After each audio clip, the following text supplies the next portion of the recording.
Time to pull up a chair. We've got another great story for you today in the rLounge. After decades of single fatherhood, one dad thought his moment had finally come. Today in the rLounge, a brutal reminder that sometimes even those we raise can forget who held it all together. Ex-wife banned me from our son's wedding. Son supported her. I canceled the reception hall I paid for. I feel like I've been punched in the gut. My thoughts are all scattered and feeling really helpless. I, 46 male, have two sons, David, 25 male, and Mark, 21 male. Their mother, Blair, and I divorced when they were young after she cheated on me. She left us, and I ended up raising them all on my own, trying my best to be a father and a mother to them. Fast forward to now, David got engaged to Jenna, 25 female, a few months back, and they were planning a wedding. I was over the moon when he informed me about it. However, they were a little low on the cash to have it fully funded as per their wish. As someone who never had a proper wedding, I wanted to make sure that my son got everything he wanted. I immediately agreed to bear the cost. I booked the reception hall Jenna had been eyeing. I even paid for the decorations, the flowers, and the band they wanted to play at the dinner. I wanted everything to be perfect for both of them. However, everything came crashing down this morning when I got a call from David, telling me that Jenna and he have decided to downsize the wedding. Initially, I didn't get it. I was like, sure, their wish, it's their wedding. I thought they wanted to cut down on the relatives or the plus ones, perhaps. Had no effing clue that they wanted to scrape me out. I suggested that if they were planning to cut it by half, then maybe they could just have it in my backyard. I have a spacious, well-maintained lawn and could certainly be a place for a memorable wedding. He said they didn't want to change the venue as that reception hall was a dream place Jenna had wanted to get married at. I said, sure, whatever you guys wish. I realized he was holding back something. I pestered if there's something he was bothered about. He goes silent and then lets it out. Actually, Mom isn't comfortable having you around. You can sit this one out. Mark's wedding will be your turn. He said it just like that, as if it were very easy for him to make this decision. No, sorry, no remorse, nothing. I remained silent. Had no idea how to take this. He didn't even ask if I was okay about it, just informed me and hung up. I stood there numb for a good few minutes. I mean, it might not be a big deal to some of you. Like, it's his wedding, his choice. But if you know the background, you'll get it. I have been a single dad for them, played the role of both parents, didn't marry for their sake, and what do I get in return? Ex-wife and I had a very rocky marriage, to say the least. Though we started off on a good note, met in college, and we were those perfect sweethearts. We had the same classes, same friend circle. Everything was great until we got unexpectedly pregnant during our final year. It was obviously unplanned. When our parents got to know, they obviously freaked out, but my father asked me to man up, get married, and take up the responsibility. Her parents also wanted the same. So, we married hush-hush at the city hall in the presence of our parents, just before her belly started showing up. Far from what either of us had imagined. The first few years were a real struggle. Ex-wife said she wanted to stay home and take care of the boy while I worked 2 jobs, yet barely scraping by. After slogging for a couple of years, I finally got a promotion at my day job and things started to look better. It was just for a very brief moment. Soon after, she conceived Mark, and her responsibilities shot up again. This time it wasn't overwhelming or unplanned, but somehow she started to resent the life she was living. She never spoke about it, but I could see the frustration in her eyes. I thought it was because of her postpartum thing, or maybe she was overwhelmed raising 2 boys. I know it wasn't easy managing a newborn along with a toddler, so I let it pass. However, her tantrums refused to subside.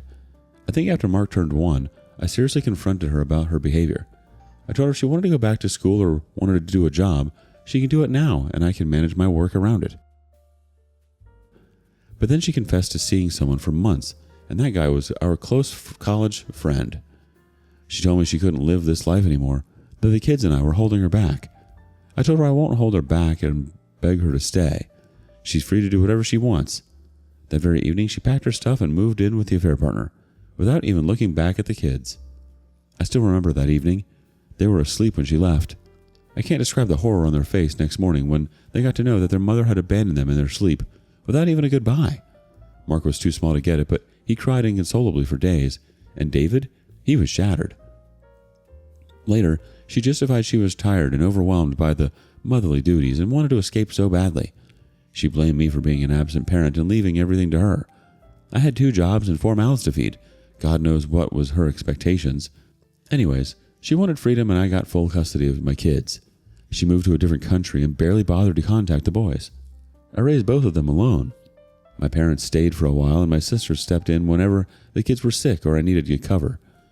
X reappeared when the boys were in their teens. She had moved back and wanted to reconnect with them. I let the boys decide for themselves. Surprisingly, David was open to it despite being the one who faced the brunt of her cheating the most. He was big enough to remember her abandonment. On the flip side, Mark didn't want anything to do with her. I didn't influence their decision. Over the years, David got closer to her, but Mark remained cold. He resented her so much that he even got distant from his brother. He didn't even want to attend his wedding when David informed us that ex-wife and her husband would also be present. But somehow David convinced him to be his best man, and he agreed to this one owing to the bond they shared as kids. I was also not very happy about her presence, but I didn't really say anything. It was David's big day, and if he wants her there, I have no objections. However, it's utterly heartbreaking that he banned me for her sake. He chose the woman who broke the family and abandoned us all over his father, who sacrificed everything for their sake. Moreover, she has done nothing for them. I was the one who worked my butt off to give them this life, paid for their college and even funding this dang wedding. And she gets away just because she gave them the birth? She's the mother. Right now, my feeling is as if someone has struck a dagger in my heart. It's suffocating. I'm heartbroken, angry, and desperate, all at the same time. I don't know how to process this. The wedding is in 2 days. I haven't felt this lost in years. You filled every role, gave up your own life and happiness at times, and now you're being sidelined for someone who walked out on them without even a goodbye. David has every right to invite who he wants to his wedding, sure, but to uninvite you, especially after everything you've done, including literally paying for the dang thing, is beyond disrespectful. And the way he dropped it on you, like he was canceling lunch plans. No empathy, no understanding, just, you can sit this one out. Oof. I'm sorry. Update 1. It has been a few emotional and chaotic 2 days since the wedding happened. Things have gotten only crazier since. After the phone call where I was banned from attending the wedding because her cheating mother, who had abandoned him throughout his childhood, was uncomfortable, I tried to process the whole thing. I was hurt, angry, and had no idea how to normalize it, even if I tried to brush it off as his life, his choice. Then I was like, no, I cannot let this slide. I was sleepless the entire night, and the first thing I did the next morning was cancel everything. The reception hall, decoration, music, caterers, everything. Gone. I ate up the cancellation fees because at that point, it didn't matter. I felt like I had failed as a father. I still do. I didn't say anything to David or anyone for that matter, especially Mark, as he was the best man for the wedding and had always had a temper when it came to ex-wife. The day of the wedding was absolute chaos. They arrived at the venue only to be informed that the booking had been canceled and they were not allowed inside. David called me in a panic, relaying the information, was like, "Can you sort this out ASAP? My guests are on the way." I informed him that the booking has been canceled. He somehow didn't get it. Almost screamed, "I know. I want to check why and how you even booked that it got canceled without notice." I'll be honest. I enjoyed the moment thoroughly before letting this out that I canceled the hall. He was unable to process it. Got quiet. I was satisfied that I was able to give him the taste of his medicine. He asked me, "But why?" I calmly replied, "Why should I pay for something where I wasn't invited?" He tried to reason or maybe plead, but I hung up on him saying, "I gotta go. Have some other plans." David emailed everyone that the wedding was delayed and would now happen in the evening, and he would inform them about the location and time shortly. Mark called him to inquire what had happened. David told him that I had canceled the venue out of spite because ex-wife was invited. Didn't even tell him about banning me. Mark called me to confirm, and then I gave him the full story. He laughed and lauded me, was like, "Good job. I'm so proud of what you did." Rest. What happened was an absolute disaster.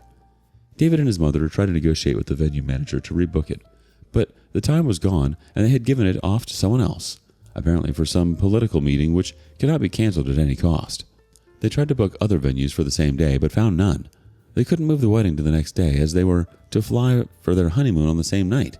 He then texted me saying, "Okay, you can be a part of the wedding if you're able to get a venue in the next 2 hours." I ghosted him. Arranged a venue my butt. What does he think he is? So, at last, they settled for ex-wife's backyard. Mark refused to step into her house and said that if I wasn't invited to the wedding, then he had no interest in playing happy family with them either. Only a few people showed up due to abrupt change in venue and time. After returning from their honeymoon, Jenna texted Mark that she was disappointed with him and me for not attending the wedding. It was surprising for her because the boys were close and Mark was involved in the wedding plans to an extent. She ranted about how bad of a father I was to miss my own son's wedding, and David was so heartbroken at our absence. That's when we got to know that David had lied to her that I had abandoned the wedding and canceled the venue out of spite because ex-wife was invited. Jenna was so mad at David and ex-wife. When she confronted David about his lies, he brushed it off, saying he was too stressed with the wedding preparations and asked her to forget everything. She told him to apologize to me, to which he said, "I didn't do anything wrong. It's my wedding. I can invite and ban anyone I want," which apparently has made her upset. She didn't know David was so ungrateful of a person. She expressed her concerns about his closeness with Blair, said David was getting too tight with his mom, which might come as a problem in their marriage. Apparently, on the wedding day, when Jenna was whining about the venue and change of plans, ex-wife scorned at her. "This is better than what I got, so better stay put and enjoy." That set her off. When Jenna complained to David about his mother's behavior, he brushed it off that she was stressed by the whole dang thing. Jenna said that the only person who looked happy and delighted at the wedding was Blair. She was so satisfied about cutting me off from the wedding that she forgot she ruined their wedding. Jenna's parents were also pissed off. None of their guests showed up due to the fiasco, and they were embarrassed. David and Blair had conveniently put the blame on me, and apparently everyone was annoyed at me, calling me the old grump. But boy, do I give an F. Absolute none. Update 2. So, things have been crazy since my last post. It has been 2 weeks since the wedding, and yesterday, Jenna showed up at my door. Didn't text or call before coming over. She looked different and sad. The new bride glow was gone. I invited her in, and she went on to tell me her side of the story, about how David had lied to her. Went on to apologize to me about it, telling me if she had any idea that ex-wife was cooking this behind her back, she would have done something to fix it. Maybe uninvited her, or tried to come up with a middle ground. After knowing the truth, she confronted David about how he was being unfair to me. In his defense, David said that he just wanted to make his mother feel included because she's been sidelined by the family all these years, and it was the only chance where she could be in the spotlight. They were all sure that Mark would skip her in his wedding. Jenna didn't buy his logic and sensed that ex-wife has been manipulating him against me, that I was the one who ruined his big day, and I was the reason she had to leave the marriage. Ex-wife's influence has been rotting their marriage too. Blair had been giving tips to David about how to be a responsible man, which, according to her, meant a controlling husband. He has started acting weird. Questions her about everything and includes his mother in every decision, which is pissing off Jenna. It's just 2 weeks of their wedding, and Jenna has already packed her bags and moved in with her parents because she felt suffocated by Blair's presence in the house almost always. She came with the hope that I could knock some sense into David. I said, "Sorry, I don't want to get involved in all this. If I get in, ex-wife would take this more far and messy, and your marriage would die as a side damage of our fight. So you better talk to David and show him the truth about his mother, or better ask Blair to stay away from your life." She was upset but didn't force me to help out. If you think that's the end of it, you're wrong. It got worse. I got an email from Simon, ex-wife's affair partner. Yeah, the guy who tore my family apart and ended my marriage. I've blocked them both from everywhere else. He apologized, apparently for everything. Let me tell you, he and I were best of friends. He does owe me big time for breaking my family, ruining my life. He said he had no idea that Blair was still so bitter with me and had gone so far to exclude me from the wedding. She had fed in the same lie that I was a terrible father who ruined my son's wedding, but Jenna had exposed the truth to everyone. David and Jenna's marriage took a worse turn after she exposed Blair. David fought with her and asked her to apologize to Blair, but Jenna didn't budge and called out Blair for her evilness. It cracked open their marriage and Jenna moved out. David didn't even bring her back. Blair is asking him not to soften and stay a man, and Jenna would come back soon. Simon heard her manipulating him to divorce Jenna, as she's under my influence. She thinks I have fed lies to the boys about her abandonment. I was like, okay, if I have lied, then what's the truth? How did the boys end up living with me? Where was she the whole time? I didn't respond to him. It's not that I have forgiven him. Honestly, reading that made me feel like she wants me to give her more importance in my life than she actually has. But I've only started to hate her more after she turned my son against me. I'm not the one who's making this about myself. She is. More than her, I'm mad at David. I thought I raised him better than that. Seeing Jenna suffer because of our family issues is heartbreaking. I wish I could do something to fix it. For now, I'll stay aside and focus on my well-being. Ex-wife wanted to ruin my mental peace, but I cannot let that happen. I know the exact reason why she's so jealous of me. I started dating a woman a few months back. I mean, I'm seeing her for over a year, but only a few months back I made it official that we were dating. I didn't realize that Blair would be affected by this. I mean, she's out of my life long time ago. She already has a partner, so what's the fuss? So, I'm dating a young woman, 35 female, and that Blair thinks is humiliating and disgusting, but we all know she's jealous.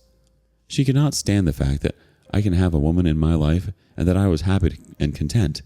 And before you guys guess how I know all this, it's Jenna. She told me that Blair talks about my girlfriend, discusses my life more than she should. Anyone who listens to her would get she's jealous of me. Isn't it fun to know that your ex-wife is obsessing about you? You didn't fail as a father. You were disrespected and blindsided. You had everything right to draw a line where your son chose to exclude you to appease someone who walked out on him years ago. Canceling the venue might have been dramatic, sure, but honestly, it made a point that words probably wouldn't have. Actions have consequences, and he just now is starting to learn that. Update 3. Oh, it's been a year. Today, David and Jenna should have celebrated their anniversary. Alas, they're going through a divorce because Blair refuses to back off. She continued to poison him against me, against his wife, against Mark. She has isolated him from everyone, feeding him lies that I was an absent husband, treating her badly, hence she had to leave. And David, of course, just swallowed it all up. After meeting me, Jenna went back to David's and decided to work on their marriage. Sadly, they couldn't sail it because of the constant and strong influence of Blair in his life. She would often show up at his workplace, have lunch with him, accompany him home, bring takeout on the way, and insist on having dinner with them. David didn't see that as a problem, and his mother took only a few hours of his week, and he was okay about it. Jenna wasn't. To her, the private moments were compromised. She felt unseen and unheard in her husband's life, like a second choice, because of how much he ran after Blair. She tried until she could, and then called it quits. She couldn't spend her life living with a person who was this emotionally blind. In her words, he was too busy trying to get his absent mother's validation to see anything else clearly. At last, Mark tried to knock some sense into David, but he pushed him away, saying he was a mom hater and under my influence. David blamed me for everything, that I was the reason Blair left them and their childhood was ruined. I was hurt that I couldn't raise him properly. I tried to self-sabotage myself that maybe I'm the problem, that I couldn't keep a wife and raise a son who also couldn't keep one. While I was still in self-sabotaging mode, I heard Simon got separated from Blair. He thought she had become too toxic for him, and he couldn't handle it anymore. She became too obsessed with David and wanted to give him all the time and love that she had deprived him of as a child. She failed to realize that he is not a child anymore, and you cannot compensate for every failure. She's a failed mother, failed wife, and there's nothing she can do to undo the damage. As for me, I'm still not rushing into things with my girlfriend. We are taking small baby steps at a time. She has recently moved in with me, and we are having a great time together. Mark has met her twice and didn't raise any red flags. I think the boys are now grown up and shouldn't be bothered about my partner anymore. Phew. And Blair? Good riddance, though. The fact that Blair played the long game by poisoning him against everyone who truly cared about him, it's honestly disturbing. You didn't deserve the blame she shifted onto you. Blair made her own choices. She abandoned the role of mother and partner when it mattered most. And now she's trying to rewrite history. Simon seeing her clearly and walking away speaks volumes. She's trying to fill a void she created, but in doing so, she's just digging a deeper one in David's life. You've been through so much, and yet here you are, growing, healing, moving forward with clarity. Blair may still be lurking in the shadows of her own mess, but you're out in the sunlight now. Good riddance indeed. Do you think someone who was emotionally neglected as a child can ever truly see their parents' toxic behavior for what it is? Let us know below. And thank you for joining us today in the rLounge. Be sure to like and subscribe and hit that notification bell so you don't miss out on our next video. Until next time. And please put your chair back where you found it.